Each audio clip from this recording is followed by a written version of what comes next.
என்னடா அது? ஆட்டுக்கால் சூப்பு. அக்கா மாமா கொடுக்கல. சூப்பா?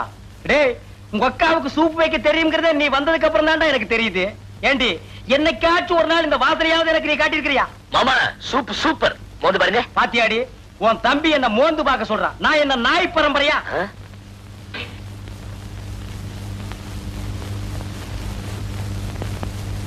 இந்தாங்கம்மா, பழம் வறுத்தாச்சு. நீயே கொண்டு போய் வையுமா.